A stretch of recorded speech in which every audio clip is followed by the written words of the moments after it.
Today we're going to talk about content, the strategy, and the distribution.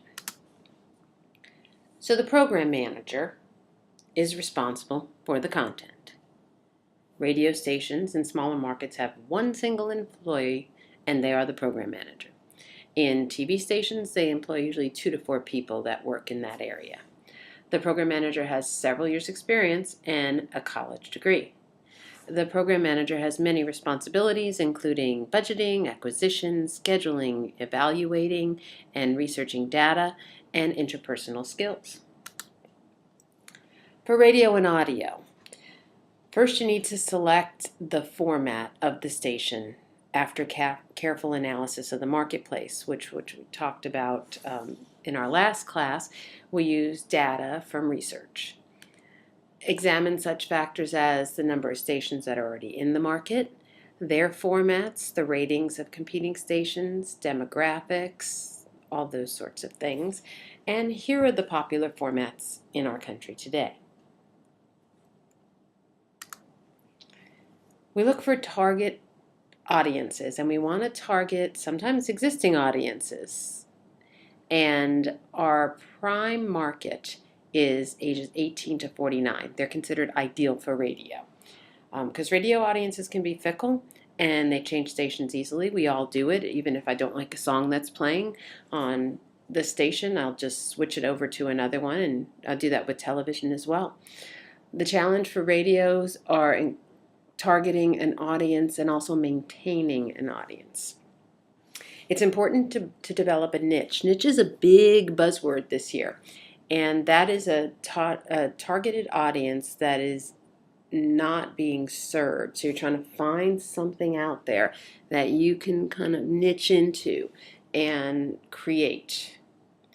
There are format variables like technical, local staffing, or you're going to use syndicated or voice tracking, which is when the top radio talent in the market record a shift for your station. And this can be controversial because the way the radio personalities look at it is it's taking the job away from someone else. There's commercial matters, selling enough time to cover the expenses. Marketing, the wheel or the hot clock, which is a format wheel, and that's used for the on-air talent to check and make sure that they're covering everything they need to, the music, the commercials, the weather, the traffic. It's all on a wheel for them. News and public affairs program needs to be covered. You need to select a network, whether it's national news for featured programs, and the localism, the breaking news, the weather updates, and the traffic. Audio program services.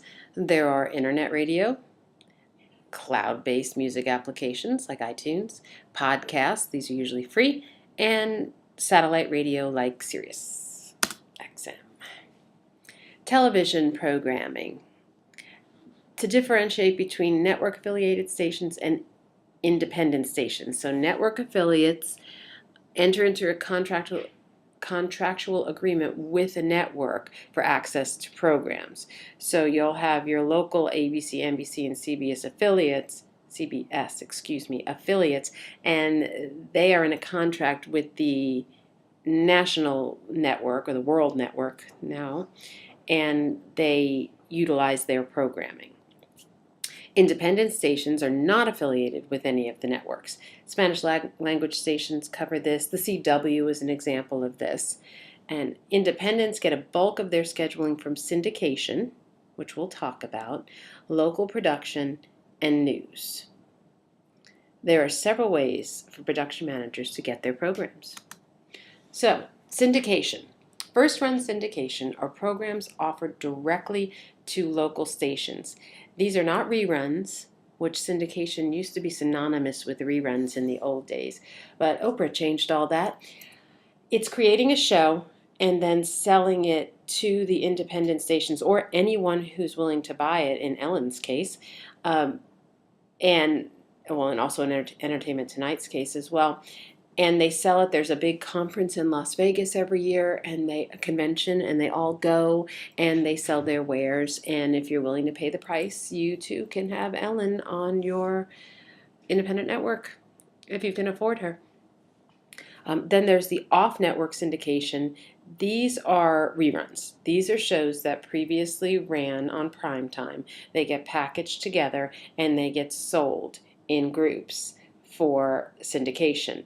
Shows like Friends and Everybody Loves Raymond and now Big Bang Theory. It used to be, years and years ago when I worked in the business, you had to have 4 seasons worth, and that used to be 24 episodes a season in order to be considered for syndication. But the Big Bang is running, and you also had to be off the air.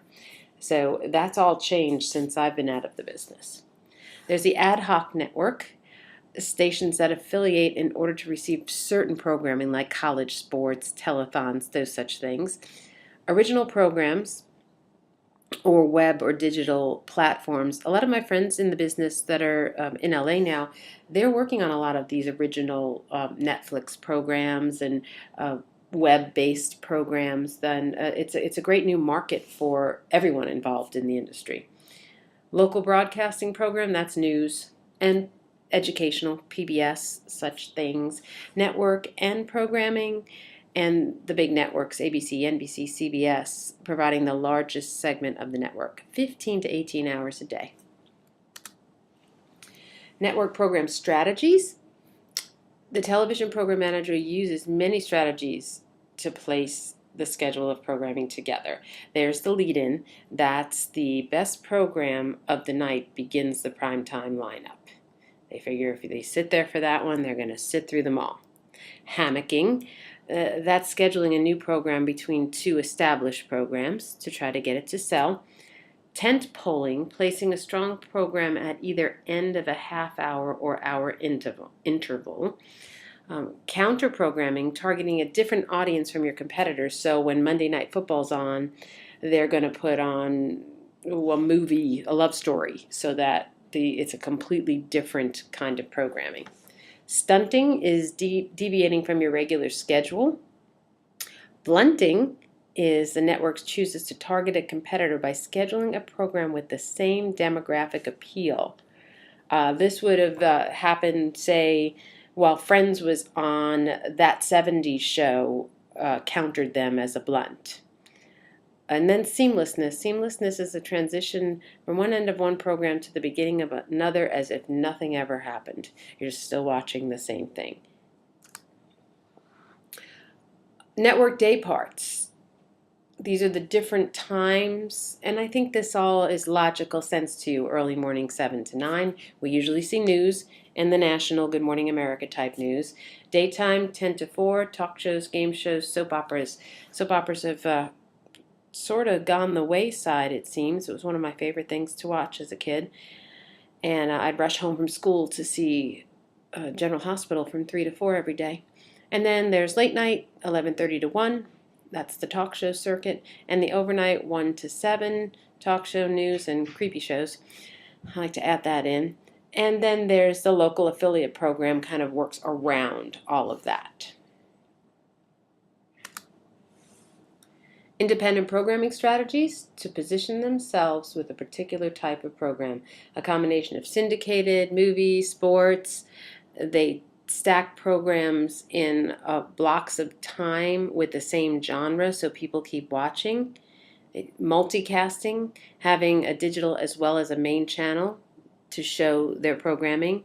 And then multi-channel programming using cable or pay-per-view or packages. Management issues in programming, well, there's a whole lot of competition for that audience. Even though there's 100 and how many channels on your cable network, and I still can't find something to watch normally. The demand for more research needs to be done, which is difficult because of big data. And brand development and extension, rising costs of programming, although that might change in the near future.